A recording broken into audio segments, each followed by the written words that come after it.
विकास के खंड में आगे बढ़ते हैं। पिछली क्लास में हमने संज्ञानात्मक विकास की अवस्था के दो अवस्थाओं की चर्चा किया था। तो अगली अवस्था में आने के पहले जरा सा हम आपको पहली दो अवस्थाओं की संक्षिप्त रूप में पुनः एक बार रिवाइज करते हुए फिर हम तीसरी अवस्था में आते हैं। तो जो संज्ञानात्मक विकास की अवस्थाओं की बात किया था हमने,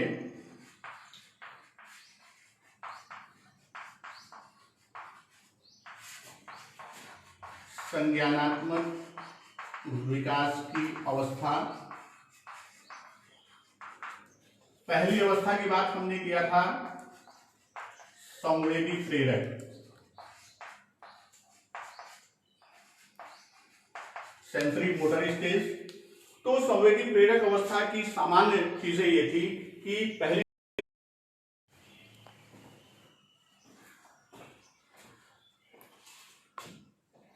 चलिए दोस्तों पुनः फिर से बोलते हैं, थोड़ा सा कनेक्शन प्रॉब्लम हो गया था। तो संज्ञानात्मक विकास में प्रथम दो अवस्थाओं की जो पिछले क्लास में हमने चर्चा किया था उसकी जरा सा संक्षिप्त रूप आपके सामने रखते हुए हम तीसरी अवस्था में आते हैं, जिसमें हम बता रहे थे विकास की अवस्थाओं में जी प्याजे ने 4 अवस्थाओं का उल्लेख किया था, जिसमें पहली जो पिछली क्लास में मैंने चर्चा किया था जन्म से 2 वर्ष। और इस अवस्था में जो बालक होता है उसमें कुछ प्रमुख गुण निहित होते हैं। उन प्रमुख गुणों में यदि हम बात करें तो बालक में देखने, पहुंचने, पकड़ने, चूसने आदि जैसी स्वतः सहज क्रियाएं विद्यमान होती हैं, अर्थात ये गुण उसमें मौजूद होती हैं। पकड़ने, पहुंचने या चूसने आदि की इन्हीं क्रियाओं को क्या कहा गया? इन्हीं क्रियाओं को स्वतः सहज क्रियाएं कहा गया। ये बालकों में मौजूद होती हैं और इन्हीं स्वतः के लिए उद्देश्य प्राप्ति में क्या करता है? इनका इच्छानुसार प्रयोग शुरू कर देता है। इनका इच्छानुसार प्रयोग प्रारंभ कर देता है। और इस प्रकार हम ये कर सकते हैं, ये बालक जो पूर्णतया क्या था? पूर्णतया असहाय था, वहां से वो किधर चलाता है? वह अर्धभाषी हो जाता है,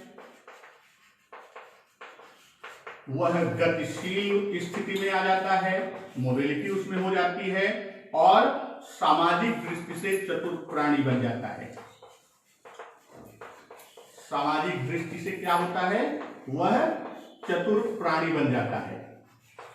तो ये संवेदी प्रेरक अवस्था की प्रमुख विशेषताएं थी। यहां पर इस अवस्था में बालक क्या करता है? बालक प्रयास और त्रुटि के माध्यम से वह परिस्थितियों को समझने का प्रयास करता है। किसके आधार पर? प्रयास और त्रुटि के आधार पर जो उसके सम्मुख विभिन्न परिस्थितियां आती हैं, उन परिस्थितियों को वो क्या करता है? वो समझना प्रारंभ कर देता है। इतना ही नहीं, इस अवस्था में बालक के अंदर प्रकाश व ध्वनि के प्रति भी वो प्रतिक्रिया प्रारंभ कर देता है। प्रकाश व ध्वनि के प्रति वह प्रतिक्रिया प्रारंभ कर देता है। तो ये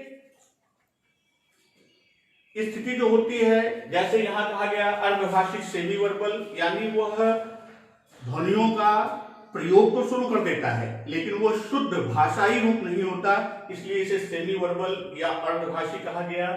गतिशील कहा गया कि जो पूर्णतः स्थिर होता था, मूवमेंट नहीं करता था, अब वह गतिशील 2 वर्ष की अवस्था आते आते वह चलना शुरू कर देता है, गतिशील हो जाता है। और सामाजिक दृष्टि से चतुर प्राणी अर्थात वह अपनी स्थिति को क्या करता है कि अपने खिलौनों को, अपने घर के सदस्यों के प्रति उसका लगाव बढ़ जाता है और वह उन्हें छिपाने की कोशिश करता है या स्वयं किसी अपरिचित के आने पर स्वयं छिपने की कोशिश, जो उसके परिचित हैं, माँ बाप, भाई बहन या घर के सदस्य, उनके पीछे छिपने की कोशिश करता है कि कोई अन्य व्यक्ति हमें देख न पाए। यहाँ पर इस अवस्था में एक स्थिति और आती है, यहाँ इगोसेंट्रिज्म की बात आती है, आत्म केंद्रितता की बात आती है। इस अवस्था में बच्चा किस स्थिति में होता है? आत्म केंद्रितता, इगोसेंट्रिज्म की स्थिति में होता है। तो ये तो संवेदी प्रेरक की स्थिति है। इसके बाद आते हैं दूसरी अवस्था की बात मैंने किया था, पूर्व संक्रियात्मक अवस्था, प्री ऑपरेशनल स्टेज।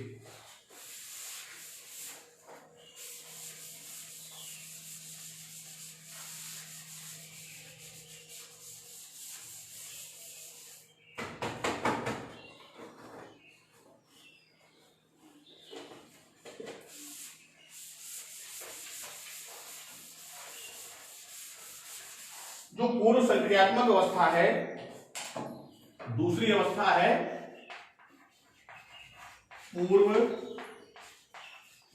संक्रियात्मक अवस्था, प्री ऑपरेशनल स्टेज। यह 2 वर्ष से लेकर 7 वर्ष तक चलती है। 2 वर्ष से 7 वर्ष की अवस्था तक चलती है और इस अवस्था में मुख्यतः 2 विशेषताओं या 2 संकेतात्मक कार्यों का प्रादुर्भाव और भाषा का प्रयोग, यह 2 विशेषताओं का प्रारंभ होता है। इस अवस्था में 2 चीजें, एक संकेतात्मक कार्य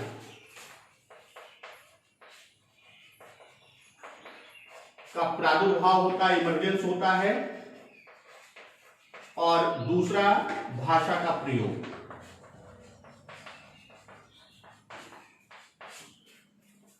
तो यहां जो संकेतात्मक कार्य की बात करें तो यहां वो संकेतों के माध्यम से कार्य कराने की ओर आगे बढ़ता है और भाषा का प्रयोग करना प्रारंभ करता है। पूर्व प्रत्यात्मक संक्रियात्मक अवस्था को भी 2 खंडों में, जीन पियाजे ने इस अवस्था को 2 खंडों में बांटा। एक को कहा पूर्व प्रत्यात्मक अवस्था, प्रीकॉन्सेप्चुअल स्टेज, और दूसरे को कहा आंत प्रज्ञकाल, इंट्यूटिव स्टेज। पूर्व प्रत्यात्मक काल 2 से 4 वर्ष की आयु तक और आंत प्रज्ञकाल 4 से 7 वर्ष की आयु तक ये बिंदु चलता है। उसके अगर बात करें हम पूर्व प्रत्यात्मक काल, तो पूर्व प्रत्यात्मक काल की यदि हम बात करते हैं तो देखा जाए तो यह वास्तव में परिवर्तन की अवस्था होती है। जीन पियाजे ने इसे क्या बताया? ये परिवर्तन की अवस्था होती है, या इसी को खोज की अवस्था भी कहा गया है, एक्सप्लोरेटरी एज के नाम से भी जानते हैं, खोज अवस्था भी इसके नाम से भी ये जाना जाता है। तो यहां इस काल में जिसे हम कहते हैं पूर्व प्रत्यात्मक काल, जो पूर्व प्रत्यात्मक काल है, इस अवस्था में बालक विभिन्न घटनाओं के या विभिन्न कार्यों के संबंध में क्या और क्यों जैसे प्रश्न करना प्रारंभ कर देता है। यहां पर बालक क्या करता क्या है? विभिन्न घटना या कार्य, इनके संबंध में क्या और क्यों जैसे प्रश्न करना प्रारंभ कर देता है और इसका उत्तर जानने में वो रुचि रखता है।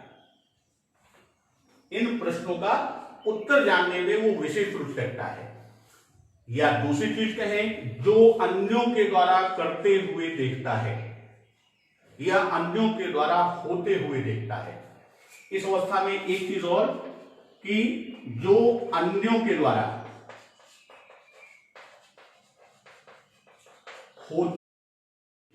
देखता है वह उसका अनुकरण करना प्रारंभ कर देता है, अर्थात वह भी उस कार्य को करने की कोशिश करने लगता है। अर्थात इस अवस्था में बालक के अंदर अनुकरणात्मक प्रवृत्ति का विकास होता है। यहाँ इस अवस्था में क्या होगा, बच्चों में अनुकरण करने की प्रवृत्ति विकसित होती है। अपने बड़े भाई बहन, पिता या घर के किसी सदस्य जो उसके सन्निकट है, तो उसे की तरह किताब समाचार पढ़ना, लड़कियों का अपनी माता की तरह जो भी मां कार्य करती है उन कार्यों को करना, ये सारी प्रवृत्तियां उसमें विकसित होती हैं। यदि हम अनुकरण करने की बात करें तो बालक इस अवस्था में यानी पूर्व प्रत्यात्मक काल में खेलों के द्वारा तरह तरह के प्रश्न और सूचनाओं की आवश्यकता के प्रति जागरूक होता है। भाषा का विशेष महत्व है। इस अवस्था में पूर्व प्रत्यात्मक काल में क्या होता है, भाषा का विशेष महत्व है।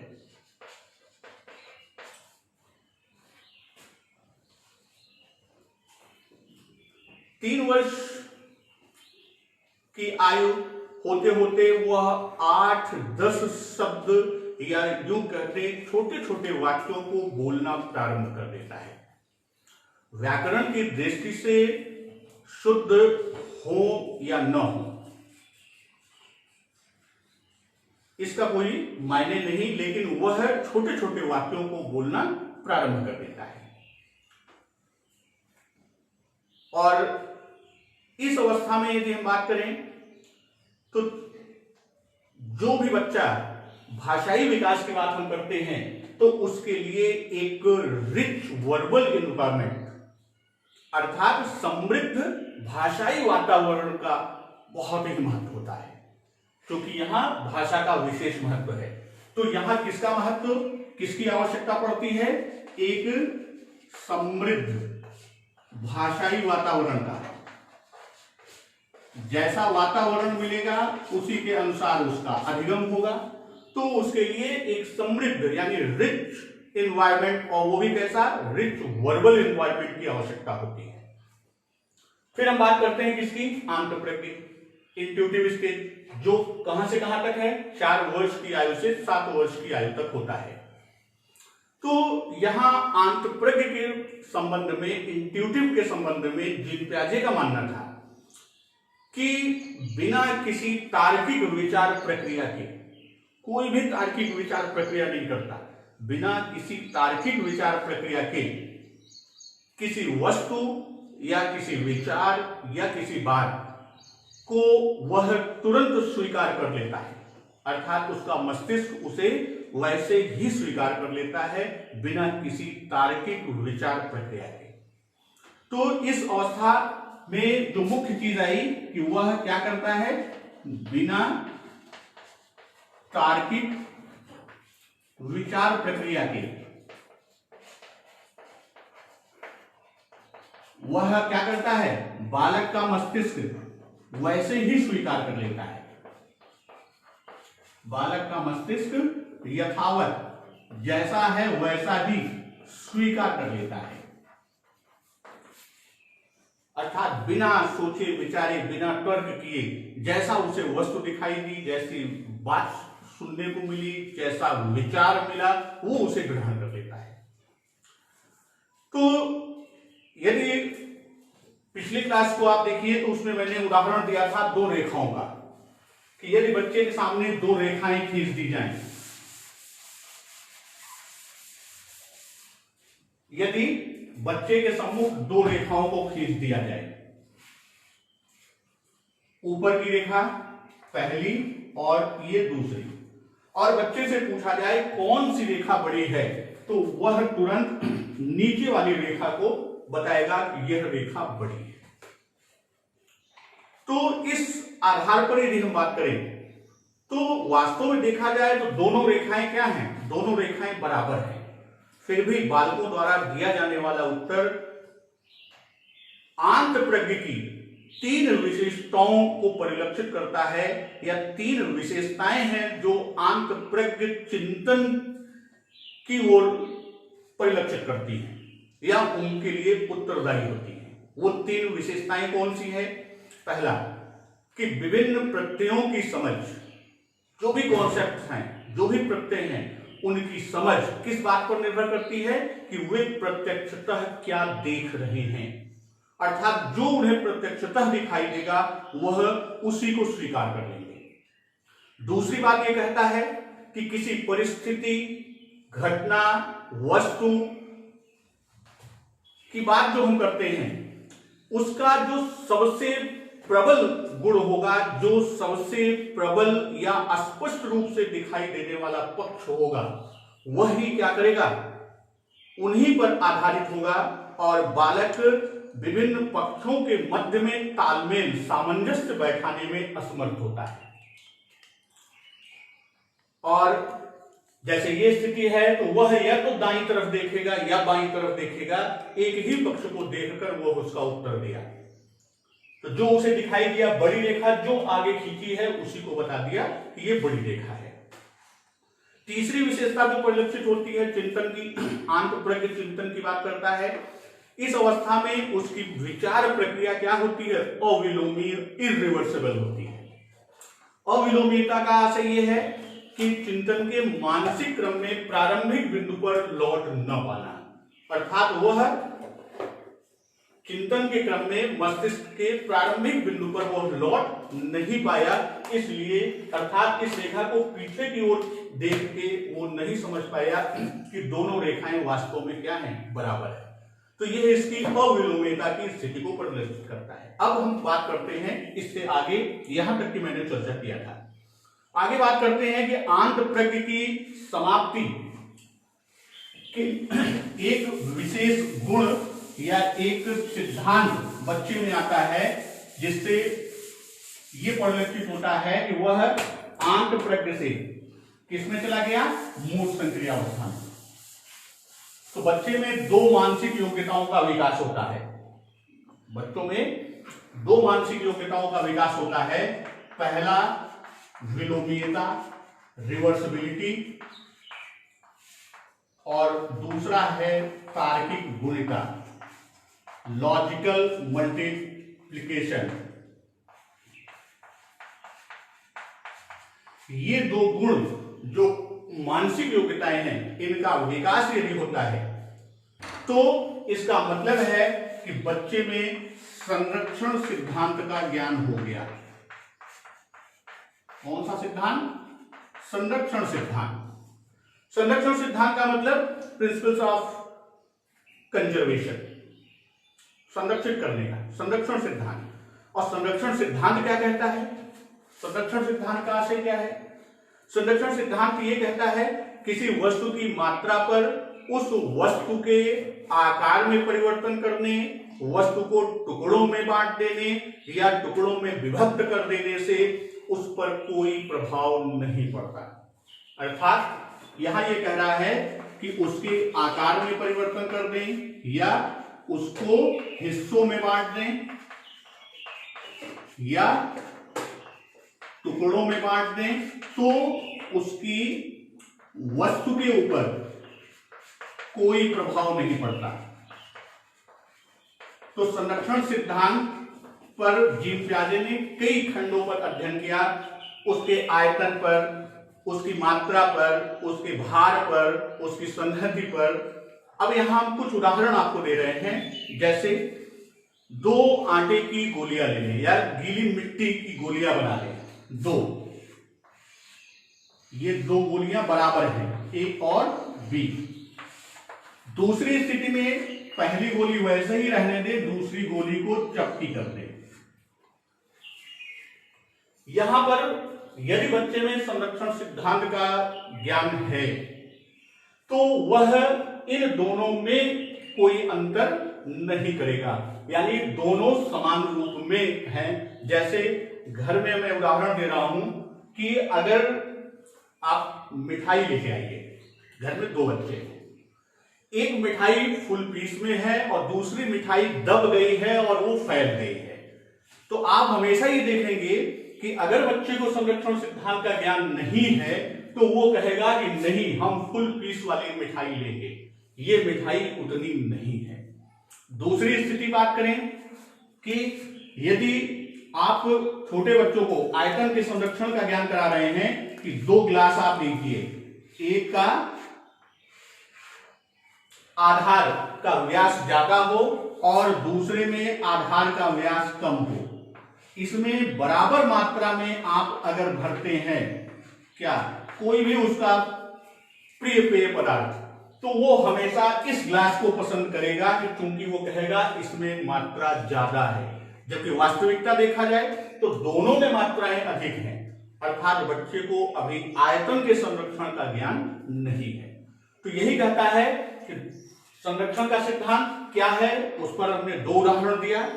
अब यहां बात कर लेते हैं विलोमीयता क्या है। ये मानसिक क्रम के प्रारंभिक बिंदु पर लौटना, मानसिक क्रम के प्रारंभिक बिंदु पर लौटना विलोमीयता है। प्रारंभिक बिंदु पर लौटना, ये क्या है, ये विलोमीयता। और तार्किक गुणिता क्या है? तार्किक गुणिता ये कहता है कि एक साथ एक से अधिक विमाओं को या किसी वस्तु, व्यक्ति आदि की विशेषताओं को एक साथ देखे, एक साथ देखना, यानी एक साथ एक से अधिक विमाओं या विशेषताओं को वो एक देख लेता है। इट मीन्स उसमें तार्किक गुणिता का मानसिक गुण विकसित हो गया है, अर्थात लॉजिकल मल्टीप्लिकेशन उसके अंदर आ गया है, वह एबिलिटी उसमें डेवलप हो गई है। और यदि ये दोनों विशेषताएं विकसित हो जाती हैं, दोनों मानसिक योग्यताएं विकसित हो जाती हैं, इट मीन्स बच्चे को क्या हुआ, संरक्षण सिद्धांत का ज्ञान हो गया। और जैसे ही संरक्षण सिद्धांत का ज्ञान होगा, बच्चा आंत प्रज्ञ से मूर्त संक्रियावस्था में प्रवेश कर जाएगा। तो तीसरी अवस्था कौन सी है? मूर्त संक्रियावस्था। तो मूर्त संक्रियावस्था की यदि हम बात करें तो मूर्त संक्रियावस्था कब से कब तक है? 7 से 11 वर्ष।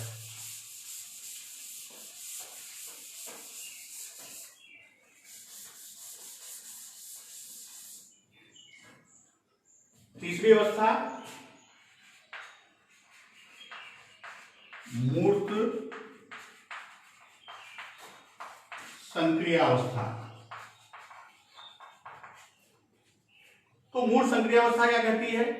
यह 7 से 11, कहीं कहीं 12 वर्ष का उल्लेख मिलता है। तो 7 से सामान्यतः 7 से 11 वर्ष की बात करते हैं। तो मूर्त संक्रियात्मक अवस्था का अतार्किक जो मूर्त संक्रियावस्था है, यहां इससे पहले की अवस्था पूर्व संक्रियावस्था।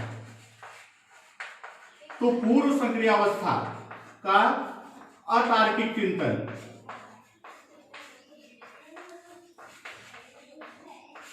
जो अतार्किक चिंतन है, मूर्त संक्रियावस्था में आकर क्या बनेगा?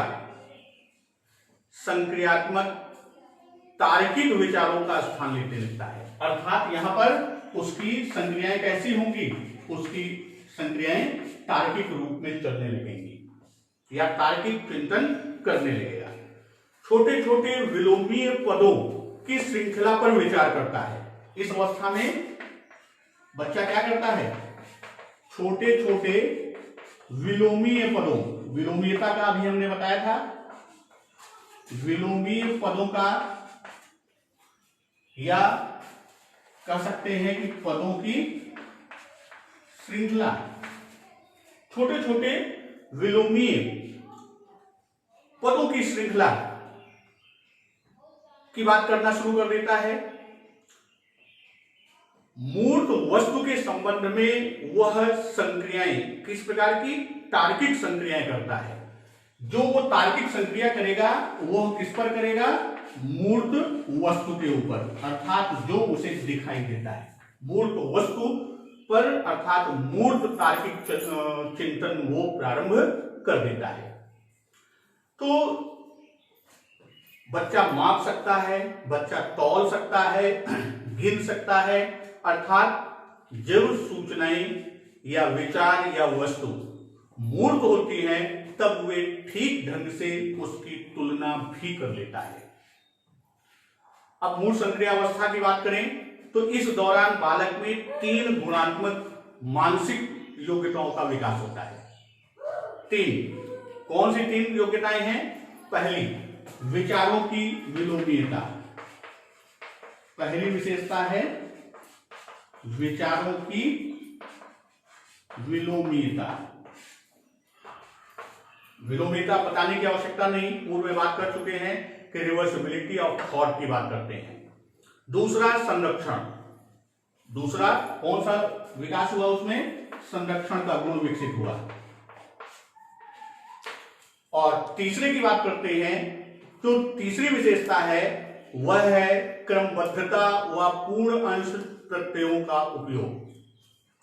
क्रमबद्धता व पूर्ण अंश प्रत्ययों का उपयोग, ये 3 विशेषताएं, 3 गुण उसमें विकसित होते हैं।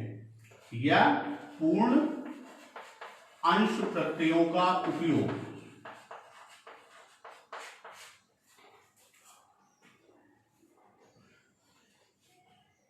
अगर इस अवस्था की बात करें तो यहां क्रमबद्धता और पूर्ण अंश प्रत्यय की बात आ रही है। तो क्रमबद्धता या पूर्ण अंश प्रत्यय की बात हो तो क्रमबद्धता विभिन्न वस्तुओं को उनकी विशेषता, जैसे कोई भी विशेषता, उसका आकार है, उसका भार है, इन को जो है क्या कर सकता है? क्रमबद्ध दृष्टि से जो है वो व्यवस्थित कर सकता है।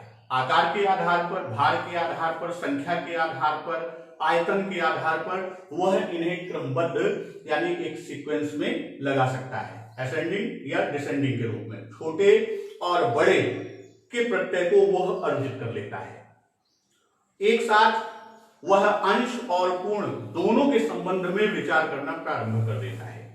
अर्थात बालक में इस प्रकार की योग्यता विकसित हो जाती है, बालक के अंदर इस प्रकार की योग्यता विकसित हो जाती है कि वह वस्तुओं को कुछ भागों में विभक्त कर सके और उन भागों से संबंधित समस्याओं का तार्किक चिंतन कर सके। यहां एक चीज बता दें कि ये मूल संक्रियावस्था में हम आप जितने भी टीएलएम का इस्तेमाल करते हैं, ये सारे टीएलएम के प्रयोग जो होते हैं वह मूल संक्रियावस्था को परिलक्षित करते हैं, या टीएलएम मूल संक्रियावस्था का ही उदाहरण है। इसके बाद जब ये मूर्त वस्तु के प्रति तार्किक चिंतन से बच्चा बिना वस्तु के अर्थात बिना किसी मूर्त ऑब्जेक्ट के, कॉन्क्रीट ऑब्जेक्ट के ऑब्स्ट्रैक्ट थिंकिंग में आ जाता है, तो वह चौथी अवस्था में प्रवेश कर जाता है और वह अवस्था औपचारिक संक्रियावस्था के नाम से जानी जाती है। वह अवस्था चौथी कौन सी है? औपचारिक संक्रिया अवस्था।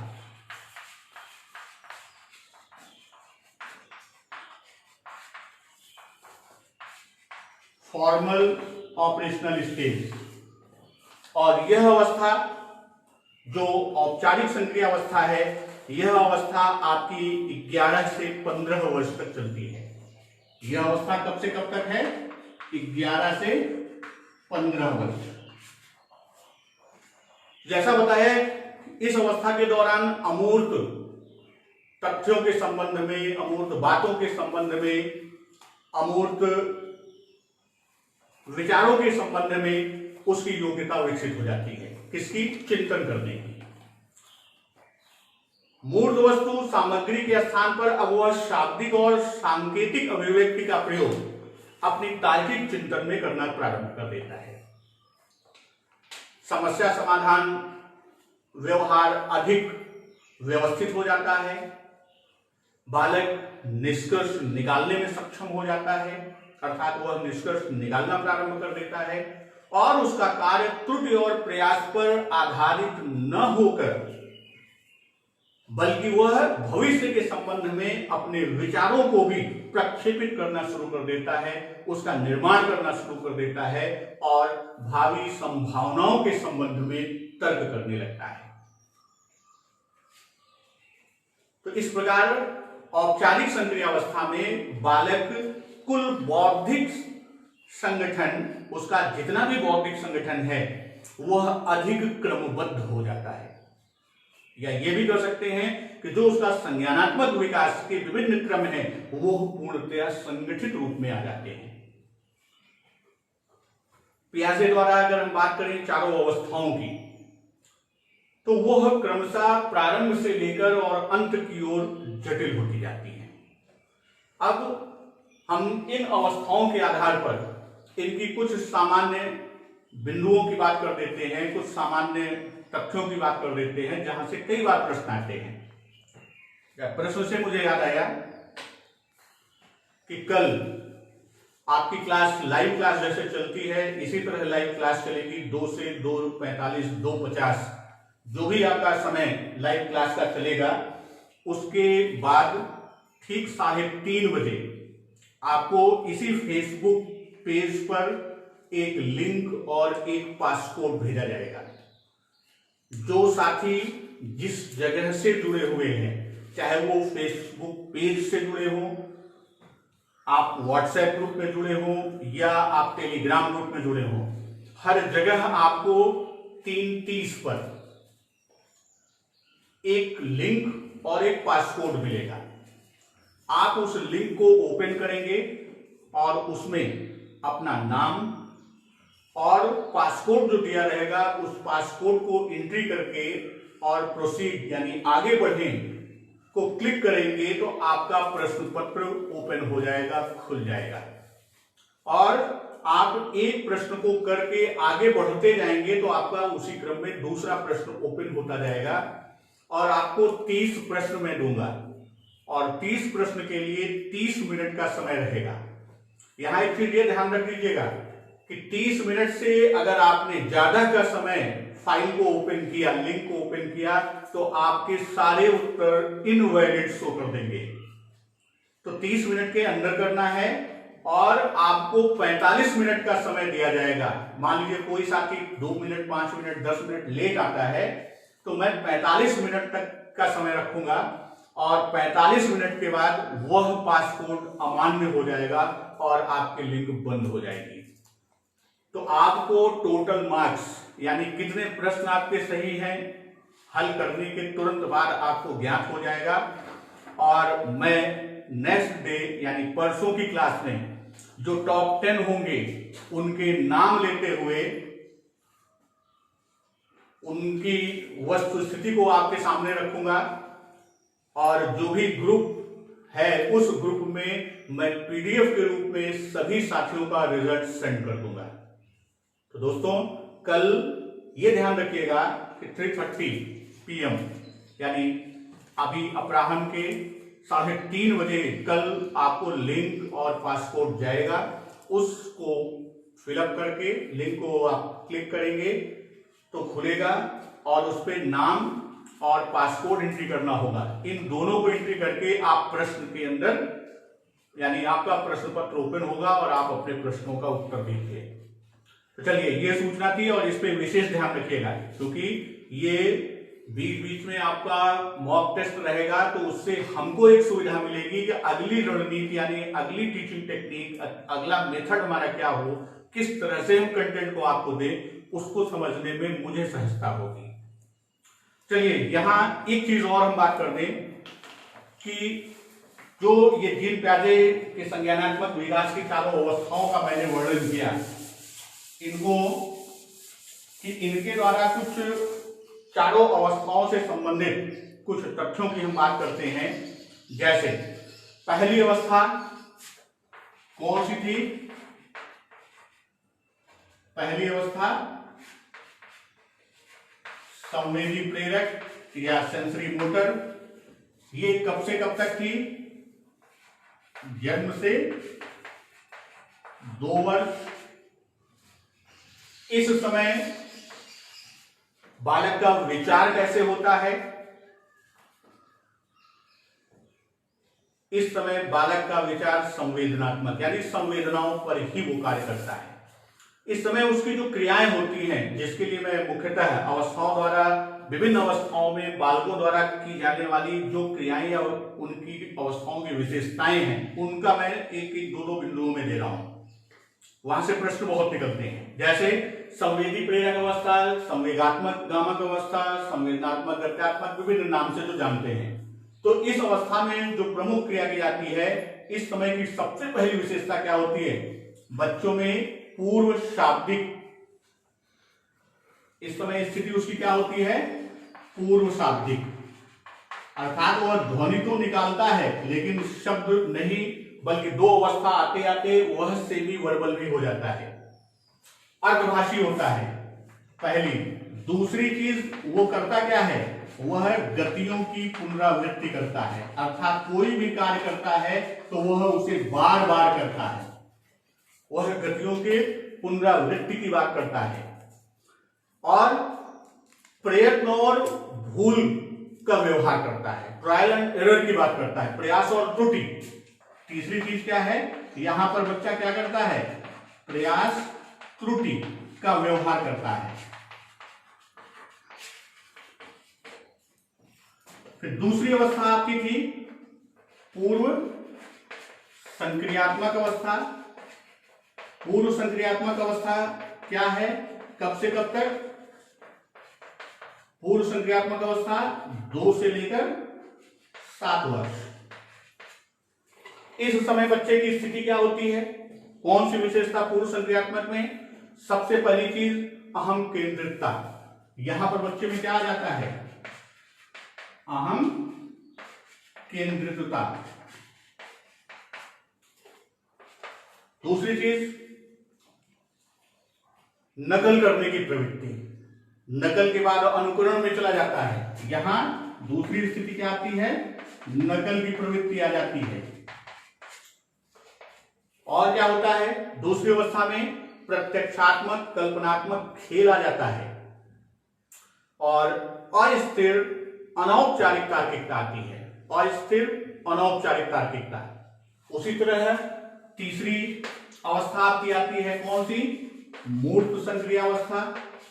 मूर्त संक्रियावस्था ये आपकी आती है 7 से 11 वर्ष और इसमें जो प्रमुख विशेषताएं आती हैं व्याख्या व स्पष्टीकरण।